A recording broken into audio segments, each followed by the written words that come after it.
Olá, este é o Cine Retrô e na edição de hoje um programa especial. Estou aqui ao meu lado o professor da Unimep, João Paulo Miranda Maria, que recentemente esteve em Cannes exibindo o seu filme A Moça que Dançou com o Diabo. Então a gente vai fazer uma entrevista com ele para ele contar um pouquinho sobre a produção do filme, a criação da ideia, como foi esse processo e a viagem em Cannes. Então, João Paulo, a primeira pergunta que eu quero fazer para você é: da onde surgiu a ideia do curta A Moça que Dançou com o Diabo? A ideia surgiu a partir de uma lenda, né, uma lenda bastante popular aí no interior, que na verdade surgiu em São Carlos, que é a história, né, do mesmo título, é uma lenda assim anônima, ninguém não tem um autor, mas é uma lenda que fala sobre uma história, né, de uma menina que vivia numa família muito católica, muito religiosa. E a menina queria sair para um baile que iria acontecer justamente numa sexta-feira santa. E aí a família proibiu ela, né? Mas mesmo assim ela acabou indo, né? A história da lenda, né? E aí ela foi para essa festa e lá, à meia-noite, surgiu lá um forasteiro, né? E que estava de chapéu, e aí ele tirou o chapéu, e aí se viu os chifres, e que era o demônio, e que levou ela para o inferno, né? E que depois nunca mais se soube histórias dessa moça, e tem gente que fala que é uma história real, de que a menina sumiu há mais de um século atrás e que até hoje ninguém encontrou o corpo dela. Então tem aquelas lendas, né, urbanas, aquelas lendas, né, das pessoas falam, comentam. Então essa lenda, desde a infância eu já tinha ouvido falar dela e sempre fiquei muito em mente, né, de um dia, quem sabe, filmar algo, né. E aí, ultimamente, então, nos últimos 2 anos é que eu retomei esse projeto e, é claro, né, adaptei um roteiro diferente, que na verdade sai um pouco, né, da lenda original, mas mantém essa essência que é uma personagem que procura encontrar um próprio amor, um paraíso, né, dentro de uma família que é muito religiosa e que é muito fanática, né? Então é um filme que também retrata uma certa crítica, não à religião, claro, mas a questão muito mais do fanatismo, né? Então é visto mais como uma questão do fanatismo, que é visto de uma maneira, digamos, conturbada, né? João Paulo, me corrija se eu estiver errado, mas então a ideia da Moça que Dançou com o Diabo surgiu antes do Command Action? Exatamente. É uma ideia que eu já tinha, assim, desde adolescente já, com meus já 16 anos, eu já tinha já um roteiro já registrado lá na Biblioteca Nacional com esse título, né, e que era a partir dessa lenda. Só que, conforme foi passando os anos, eu fui mudando. Então, aí nesses últimos 2 anos, acabei mudando o roteiro, né, mais para os dias de hoje. E é uma história que realmente é mais antiga do que o do Command Action. Legal, então eu vou puxar aqui um trechinho, né, o trailer da Moça que Dançou com o Diabo, para o pessoal que está assistindo conhecer um pouco. E depois eu queria que você me respondesse um pouco, há algum tempo, já há bastante tempo na verdade, você vem incentivando essa cultura do cinema do interior de São Paulo, cinema caipira. Eu queria que você contasse um pouco sobre como é, de fato, produzir na cidade de Rio Claro, e como é que foi a produção desse curta, contando até com a participação aqui dos alunos da Unimep, quanto tempo vocês demoraram para gravar, como é que foi realmente, de fato, essa produção. Então eu vou chamar um trechinho aqui do trailer, né? E depois a gente volta com essa resposta.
Então, João Paulo, conta pra gente a questão da produção, como é que foi?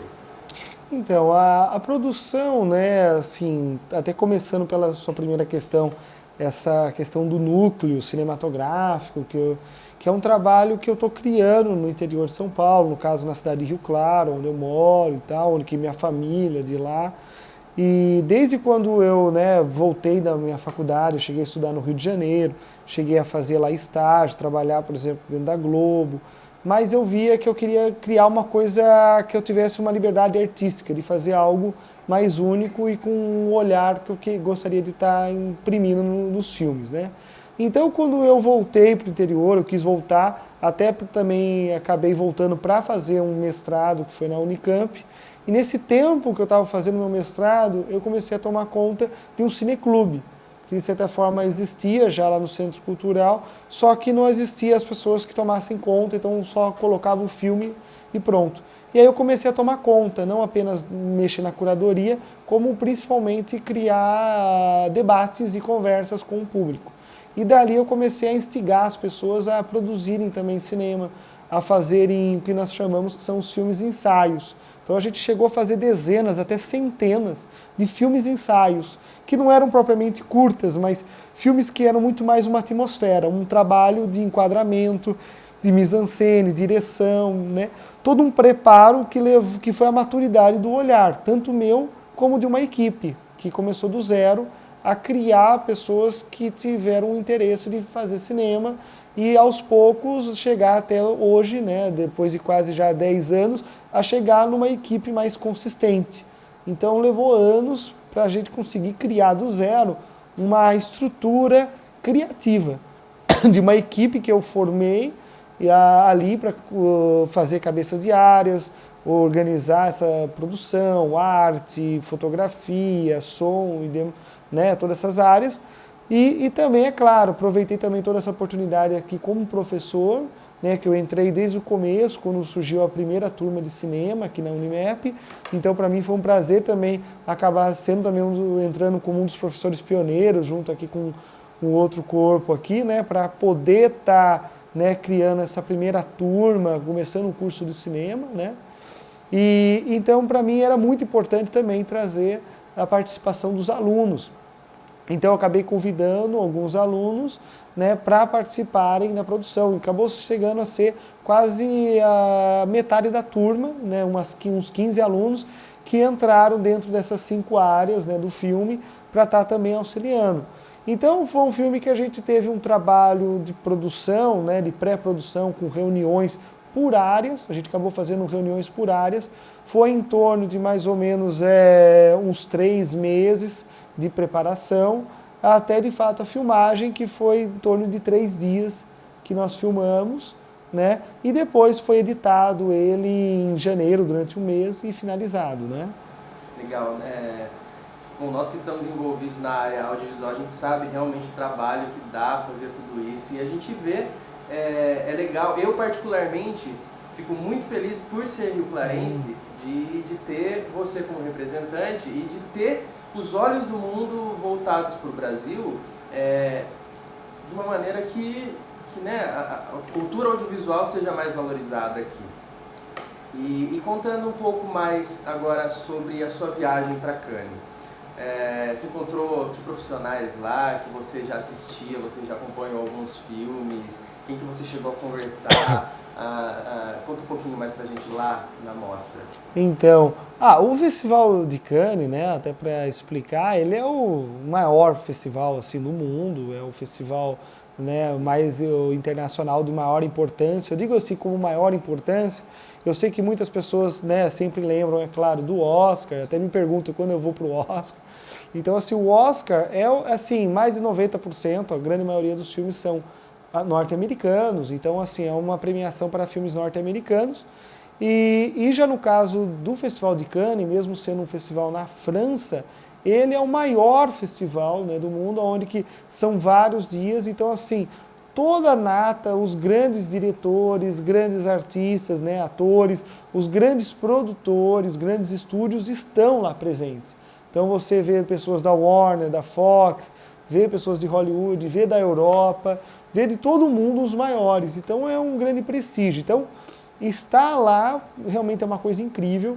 E é claro, ainda mais quando você está numa competição, você tem, digamos, toda uma agenda que eles fazem, sua, onde você tem várias entrevistas, debates com diferentes redes de televisão, com diferentes críticos, sindicatos, que eles lá têm muitos sindicatos também de críticos, e além disso você tem muitos encontros com produtores. E o tempo livre, é claro, a gente tenta ver o máximo de filmes, que infelizmente acaba, como a gente está lá na competição, acaba sendo muito pouco tempo que a gente tem para assistir os próprios filmes em si, né?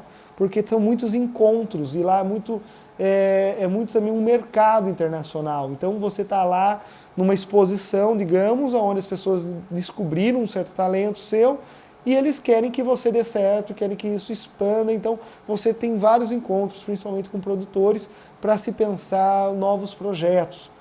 Então isso que foi assim muito incrível, mas eu encontrei vários grandes diretores. Nesse ano, por exemplo, teve o próprio Steven Spielberg, que estava lá, nós vemos Robert De Niro, vemos grandes diretores do Brasil, o Kleber Mendonça também, que é um dos grandes nomes, estava lá com o filme Aquários. Então assim, grandes diretores, grandes atores. Então assim, foi uma coisa assim incrível, uma experiência, né, diária, de muitos encontros, onde você vê um grande reconhecimento e você se sente a par, né, a par de tudo aquilo, como se fosse, eles chamam, né, que acaba você já sendo da família, né, você já estando parte dessa nova geração, né, de grandes cineastas, da qual eles acreditam que vão trazer aí o futuro, né, do cinema e tal. O legal, na minha concepção, é que com esse feito que você alcançou, acaba trazendo uma experiência para os alunos e para as pessoas ao seu redor, desmistificando um pouco o inalcançável de Cannes, que a gente consegue realmente fazer um trabalho bom de qualidade, com uma ideia simples e com um baixo orçamento, que foi o caso da Moça que Dançou com o Diabo, né? Que vocês chegaram até a fazer rifa para arrecadar o orçamento do filme. Então é interessante você indo para lá e trazendo essa experiência de volta para os alunos e para as pessoas que estão nesse meio audiovisual.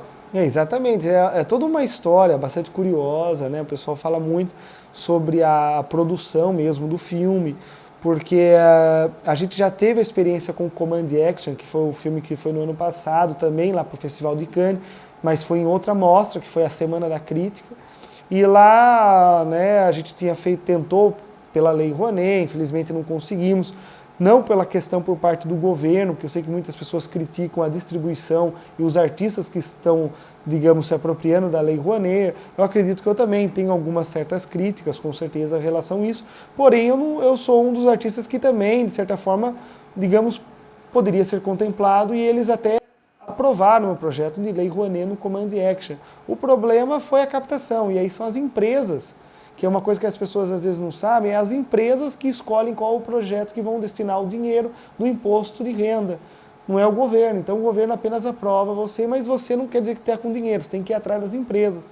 E às vezes a empresa se interessa muito mais em patrocinar um artista famoso do que um filme como o meu. Então aí as pessoas depois criticam que tal famoso ou um cantor conseguiu Lei Rouanet, mas foi o empresário que escolheu ele e não o meu projeto, por exemplo.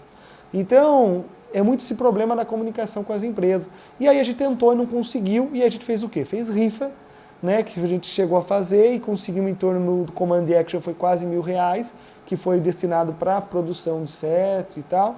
E também no segundo filme, que foi A Moça, né, que Dançou com o Diabo, a gente tentou por 2 anos consecutivos, antes de filmar ele, um edital estadual, que esse sim a gente não foi contemplado e que por edital a gente não teria que ir atrás das empresas, então era mais fácil, onde a gente receberia o recurso, mas infelizmente a gente não conseguiu, 2 vezes tentamos e não conseguimos, e aí no final fizemos o quê? Fizemos rifas de novo, porque a gente sabia que pela Lei Rouanet não daria certo por causa das empresas, que a gente não tinha as empresas, né?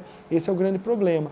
E a gente fez rifa, e como foi de última hora, a gente só fez em 1 mês, a gente chegou a pegar R$500. E foi isso que foi usado. É claro que se você colocar tudo na ponta do lápis, o filme não custa R$500, com toda aquela equipe. Também as pessoas que trabalharam ali são pessoas que foram formadas por um projeto que a gente faz já há anos de formação, então é um resultado também de alunos que foram formados e tal.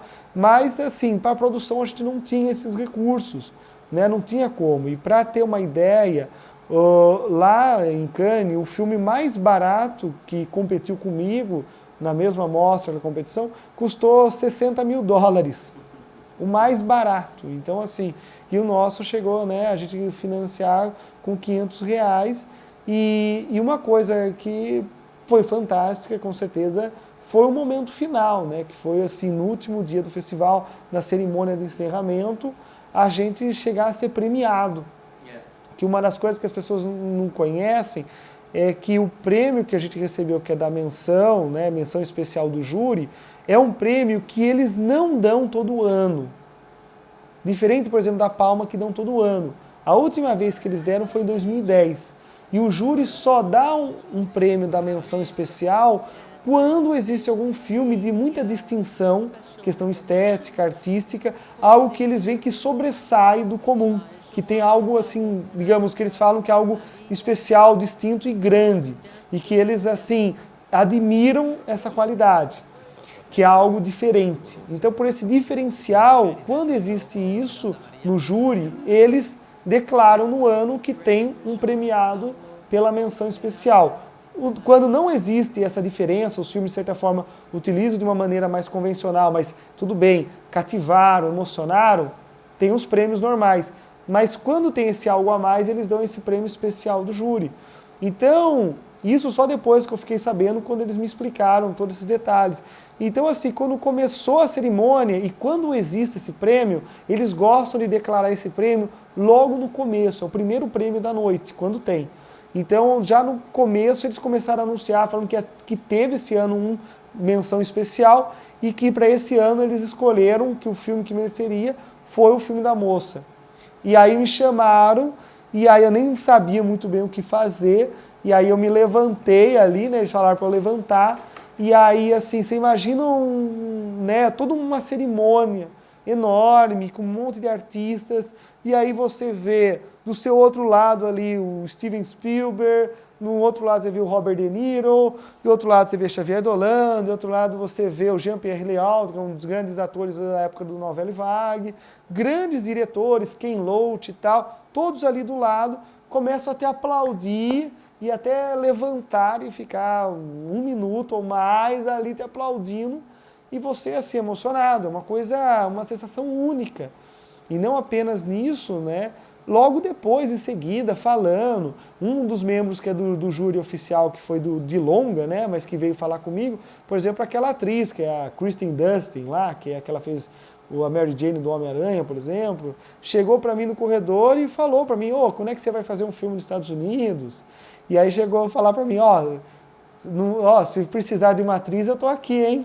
Nossa, assim, você escuta uma coisa dessa, né, e assim, de grandes nomes, e você depois, quando você é premiado, você é levado separadamente para todo o coquetel, onde você conversa só com os premiados. Então é uma coisa incrível, onde você é reconhecido e valorizado de uma forma única. Bom, João Paulo, eu gostaria de parabenizá-lo pela Moça que Dançou com o Diabo e também pelo Command Action, que eu tive a oportunidade de assistir os dois. A Moça que Dançou com o Diabo, você fez uma exibição para o pessoal de cinema, eu e o Toninho, né, inclusive tivemos a chance de assistir, e a gente ficou até alguns dias depois discutindo e pensando, e trouxemos a discussão aqui para dentro da TV. É um filme bem interessante realmente, a estética, enfim, só assistindo realmente para conseguir analisar todos os pontos que tem ali e decifrando o filme, apesar da mensagem ser de certa maneira clara. Então, parabéns. E eu queria saber agora de você os próximos passos, tanto profissionalmente, né, na sua carreira, quanto do coletivo Aqui no Olho. Se vocês têm ideia de continuar com curtas, continuar produzindo curtas-metragem, ou se realmente vai partir para a ideia de fazer um longa, e como é que está o andamento desses projetos? Então agora é um momento incrível, o melhor momento que o grupo já teve, né, até hoje. Então é um momento que nós com certeza estamos aproveitando. Primeira coisa, o grupo, né, muita gente pergunta se vai manter o mesmo projeto, trabalhando lá na cidade, com as oficinas gratuitas. Isso a gente ainda mantém da mesma forma, junto com os monitores que vão no bairro, eu que também dou aula lá também no curso anual. Então, ou seja, tudo isso vai de certa forma continuar. É claro que cada vez mais agora nós estamos sendo cobiçados, digamos assim, para estar fazendo projetos maiores. No caso do próprio Festival de Cannes, eles querem muito o nosso longa-metragem, o meu primeiro longa-metragem. Então, para isso, eu já tenho um projeto que eu estou desenvolvendo, escrevendo desde o ano passado, e que vai ser um projeto de uma coprodução internacional, onde nós vamos nos aliar a uma grande produtora do Brasil, e que nós estamos ainda escolhendo. Isso que é um momento incrível, que as grandes produtoras brasileiras, tanto no eixo Rio-São Paulo, as maiores que, né, a gente tem notícia, já entraram em contato e eu estou conversando com elas, com vários interessados, e para a gente fechar uma sociedade para a gente fazer esse longa-metragem, porque realmente o grupo, né, por si só não teria tanta possibilidade, né, para conseguir fazer um longa-metragem com essa estrutura. Então, para nós é importantíssimo fazer uma coprodução nacional já de imediato. Então, vai ser uma produção Grupo Quino-Olho com uma outra produtora maior aqui no Brasil. E aí, é claro, também além disso, nós vamos ter um coprodutor internacional, da qual nós estamos conversando, já com vários interessados, desde o Festival de Cannes já teve várias procuras, então eu estou dialogando com várias produtoras. Então, ou seja, agora estou vendo que realmente o problema financeiro de viabilizar o longa é algo que não é mais problema. Então, ou seja, isso não tem mais problema, agora isso é a parte, digamos, fácil. Agora, então, ou seja, o recurso, de certa forma, vamos aproveitar tanto internacionalmente como também pelo Brasil com essa grande produtora. Porém, o que nós agora teremos é escolher muito bem os parceiros, para não perder nossa característica original de ser um cinema de autor, um cinema também mais artístico, que tenha um engajamento e que tenha esse olhar diferenciado e principalmente para o interior. Então é um longa da qual eu ainda vou filmar no Brasil e que a ideia é estar filmando no interior, porém eu vou ir mais para o interior. A ideia é gravar em diferentes estados brasileiros, entre eles o estado de Goiás e o estado de Santa Catarina. Então o projeto se passaria nesses dois estados. Então é um filme que eu já tenho um primeiro roteiro e que eu estou agora apenas no momento de discutir com esses parceiros para fazer uma boa escolha. Já tem também distribuidoras já interessadas. Então é um filme que basta fazer, que já vai estar nos cinemas, que já vai ser lançado. Mas é um projeto que mesmo assim demora. Fazer um longa não é algo tão simples. Então eu estou no momento ainda de revisão do roteiro. A ideia é até setembro está finalizando o roteiro e depois, tanto no segundo semestre como no primeiro semestre do ano que vem, está fazendo a pré-produção e quem sabe a partir de julho a gente estar filmando do ano que vem e a ideia é lançá-lo em 2018. E você poderia dar um pequeno spoiler do tema do roteiro? Então, a ideia, como eu falei, do interior. Um cinema que eu procuro, que eu falo, esse cinema caipira, é o sentido de ir cada vez mais para uma certa simplicidade para o interior, falar sobre personagens em lugares muito rústicos, né, essa coisa meio bruta, né, de personagens assim, e a história de um personagem, né, e que é um personagem, um imigrante que veio de um estado e foi morar para outro, e que se sente de uma maneira um peixe fora d'água. E aí ele não consegue, digamos, se adaptar numa sociedade. Então, basicamente, é por aí que a história vai, mas que vai ter com certeza um quê meio extraordinário, né? Assim como a moça que dançou com o diabo, e até também o Command Action, o que muito o Festival de Cannes chama, que tem esse recorte, ao mesmo tempo realístico, mas tem momentos que vai para um certo surreal, um certo fantástico. Então, da mesma maneira, esse longa também vai dialogar com isso. Bom, João Paulo, eu gostaria de agradecer então a sua presença aqui no nosso programa do Cine Retrô.